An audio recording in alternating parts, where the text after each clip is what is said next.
This episode understands racism not as an individual flaw, but as an inheritance. In Hate on Your Dial, hatred is taught, curated, and passed down like a family heirloom, documented in scrapbooks, reinforced in garages, and defended as tradition. The supernatural element doesn't exaggerate this violence, it exposes how little exaggeration is needed. Greetings, ghouls, and welcome to a dive into horror television. Tonight we're checking out a new to the channel but highly requested series, Friday the 13th. We open to two good old boys hanging around their garage. Archie and his brother are looking at an old photograph from May 17th, 1954. That's the day the Supreme Court declared racial segregation in public schools unconstitutional, sparking widespread resistance in the South. The Pierce family is from Mississippi, and they're just as racist as one would expect. However, Archie seems to be less motivated by hate than his brother. To be frank, Archie seems a little slow, but he's got a good heart. A boy named Elliot comes into the garage to sell them chocolate bars to raise money for his school band. Ray throws his chocolate on the ground and tells him to get the hell out of his garage. He shoves Elliot into the parked car, and the motor they were working on crashes to the ground. Ray grabs a shotgun and points it at Elliot, who runs off terrified. We're dealing with a real scumbag here. Can't wait to see what happens to him. Archie goes inside a thrift store and Johnny shows him an antique car radio. It fits the car Ray is building in the garage, so Archie wants to buy it. He ends up getting it for $25. Back at the garage, we learn that their father went away for killing a black man. Ray thinks no one should care when black people are killed. He sympathizes with his father. Archie bravely tries to talk some sense into his brother. He tells Ray that he doesn't like it when he talks like that, and he doesn't like what he did last night to Elliot. Ray says he doesn't want that boy around, and he says, "You may be slow, Archie, but you don't have to be stupid." Then Ray takes out his scrapbook and shows pictures of their dad wearing KKK attire. Their father would turn in his grave if he knew Archie was friendly to black people. We cut back to the thrift store. They realized they need the car radio that was sold to Archie as it was cursed. So Johnny and Mickey go out to try to find Archie. We cut to Ray stalking Elliot while playing basketball. Ray's drunk and shoots the basketball hoop with a gun. Elliot calls him nuts. Then Ray tells him not to turn your back or talk like that to a white man. Ray's incredibly unkind and overtly racist. He keeps shooting at the boy, telling him to dance. Elliot trips and catches a bullet, killing him. So Ray drives off. He switches on the radio and something odd happens. The car glows white, and we switch to black and white. Ray thinks it's neat. He parks his car and picks up a newspaper. The newspaper headline puts him back in 1954. He goes inside a diner and sits. He asks the waitress if she knows the Pierce family, and she does. She stops short when a black man walks in. The whole place stops what they're doing to stare at the man. We learn that he's there because the general store closed already, and he's looking to buy a loaf of bread to feed his kids. The waitress scoffs and says it's not up to me to feed your kids. Leave. He grabs her arm and begs please. One of the diner patrons stands up. He's outraged that the man touched a white woman. He's angry that black kids are allowed in their schools, and he draws the line at a black man touching our women. The white guy backhands the black guy. Then a brawl erupts and the black man picks him up and chucks him through a table like a pro wrestler. Good for him. It doesn't stay fair for long. Ray and another white creep double team him until a cop breaks up the fight. Ray has no trouble making friends in this time period. We cut back to the thrift store and Johnny, Mickey, and Jack still haven't found the cursed radio. Back in 1950s hell, Ray is warning his new friend about all the rights blacks will have in the future. We get to the Pierce family home and everyone is racist, even the kids are indoctrinated with hate. They go to a Klan meeting and we learn that Steve is going to kill the sharecropper who got him arrested for murder. Ray warns him he's going to get arrested if he does it without murdering the witness too. The Klan ties up the sharecropper. They have a whip that they hurt him with. 30 lashes for touching a white woman. The depravity is deeply frightening. Look how happy they are to have killed a man. Ray wipes the blood off his radio dial, but when he does that, he goes back to the 80s. Ray wants to know where his dad is since he changed history. He's not there still. He looks back at the photo gallery and wants to go back in time and find the lawyer who got his dad locked up. Archie begs him not to go. Ray tells him he's going to kill another one of his black friends. Archie hates the sound of that, but his pleas are of no use. Ray pushes him and then beats him in the head with a hammer. The thrift shop staff is there and they bust through the garage door. Quickly, Ray takes off back to 1954. This time, Jack and Johnny tagged along since they were holding onto the car when it time traveled. Ray tells his dad to get out of town. Dad doesn't believe that he could go to jail for killing a black man. He thinks he's protecting white people. Ray tells him to get the clan together to seek out the black lawyer and kill him. Archie is stimming when his father backhands him. This family is the worst. There's an angry gang surrounding the lawyer who insists that someone be charged for the murder of the sharecropper. He knows it was the clan who killed him and wants justice. The cop tells him that no one will be a witness to the murder because no one will point a finger at a white man for taking care of business. Jack makes a great point. The rules may have changed since then, but some of the feelings haven't. Racism just became more insidious.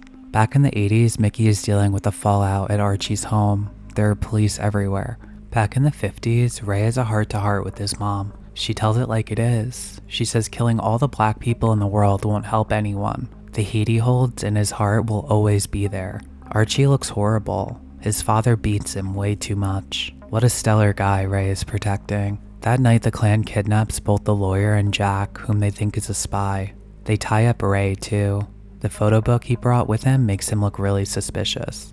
All three of them are going to get killed. They have one chance of getting out of there. Johnny hotwires the car.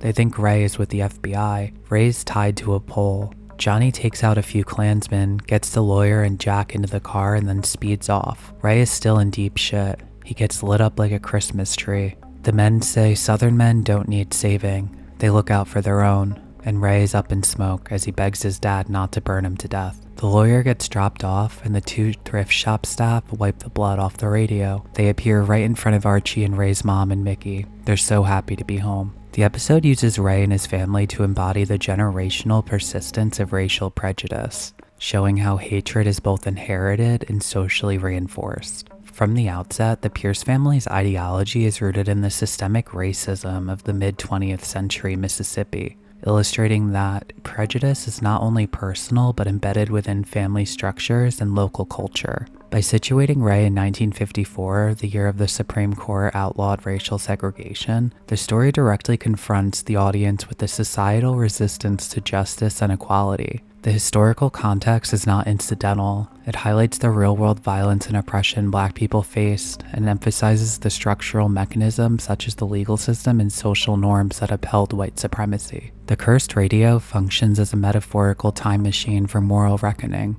Ray is forced to witness and participate in the brutality of his ancestors' society, which magnifies his own latent bigotry. This temporal shift underscores how the past has never truly gone. Ideas and attitudes persist across generations unless actively challenged. By engaging with historical events, the episode dramatizes that reckoning with racism requires more than abstract morality. It demands confrontation with the lived consequences of prejudice. The narrative highlights the tension between progress and continuity. While the present-day Archie and Ray exist in a post-civil rights context, Ray's immersion in the 1950s demonstrates how structural oppression and social attitudes are resilient, even when legal systems change. The episode frames racism not as a relic of the past, but as a persistent, systemic problem whose roots extend deeply into families, institutions, and culture. In doing so, it forces both the characters and the audience to reckon with the enduring impact of historical injustice. The evils of the past are not symbolic, they continue to shape social realities. The episode foregrounds the way in which violence and prejudice are inherited, showing that bigotry is not just an individual failing, but a learned, socially reinforced behavior. Ray's father and grandfather serve as exemplars of entrenched racial hatred, modeling aggression, entitlement, and the justification of murder in the name of protecting white people. This intergenerational transmission of violence demonstrates how children absorb social norms and moral frameworks from authority figures, often without questioning them. Ray's own initial behavior, mirroring his father's cruelty toward Black people, is a direct reflection of this inheritance, highlighting the ethical stakes of familial influence. By placing Ray in a time travel scenario, the episode magnifies the consequences of moral passivity. He witnesses firsthand the outcomes of his family's prejudice, physical violence, intimidation, and the near destruction of innocent lives. This historical immersion forces him, and by extension the audience, to confront the idea that moral responsibility is not abstract. It is enacted through everyday choices, small acts of complicity, and failure to intervene. Archie's attempts to dissent, challenge his brother, and show empathy illustrate that resistance to inherited prejudice is possible, but it is difficult and often comes at personal cost. The contrast between Archie and Ray underscores the tension between ethical agency and inherited behavior. The episode emphasizes that having good intentions is not enough to prevent harm when one is enmeshed in oppressive systems. Archie exemplifies this tension. He is kind-hearted, empathetic, and morally aware. He recognizes Ray's cruelty and tries to intervene, but his good intentions are constantly constrained by the social and historical structures around him. He cannot single-handedly stop his brother's violence or undo the systemic racism that his family enforces.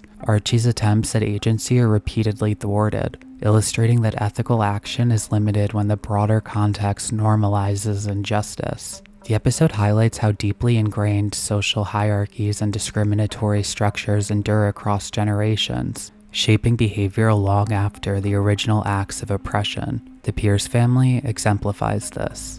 Ray inherits not only his father's violent ideology, but also the unspoken social permissions that allow that ideology to operate. His entitlement and aggression are not isolated personal flaws. They're a product of a system that rewards whiteness, maintains racial hierarchies, and minimizes consequences for racist violence. The fact that Ray can travel to 1954 and step seamlessly into a society that mirrors his father's prejudices underscores how normalized and persistent these structures really are. Even when the characters attempt to intervene, Archie's moral pleas and Johnny and Mickey's efforts to recover the cursed radio, they're still operating within constraints imposed by systemic oppression. The cursed radio becomes a metaphor for historical legacy. The past is always present, influencing actions and limiting what can be achieved through individual will alone. The episode portrays racism not as sporadic acts of cruelty, but as a pervasive network of social, cultural, and familial reinforcement. The narrative illustrates that systemic oppression adapts to maintain itself, even when the legal and social rules of the 1980s differ from the 1950s. Ray discovers that attitudes and informal practices continue to protect white perpetrators and marginalize black victims. This suggests that oppression persists not only through explicit laws, but through enduring social norms, beliefs, and behaviors that continue to reproduce inequality over time. Ultimately, the episode frames systemic oppression as self-sustaining. Individual good intentions, fleeting acts of resistance, or momentary justice cannot fully dismantle it. It exists beyond individual morality, embedded in social expectations, institutional practices, and historical memory. The horror and tragedy of Hate Your Dial emerge from this realization that oppression is structural, persistent, and difficult to eradicate, even when confronted with moral clarity. The episode suggests that reckoning with racism requires both acknowledgement and active intervention. Those who benefit from oppression, Ray, his family, and his allies, cannot simply return to normal without facing consequences. In contrast, moral courage, as shown by characters like Archie and the thrift store team, are necessary to disrupt cycles of harm. Hate Your Dial is in this reading an allegory for the work of anti-racism, confronting inherited injustice, amplifying the voices of those harmed, and recognizing that liberation requires systemic as well as individual action.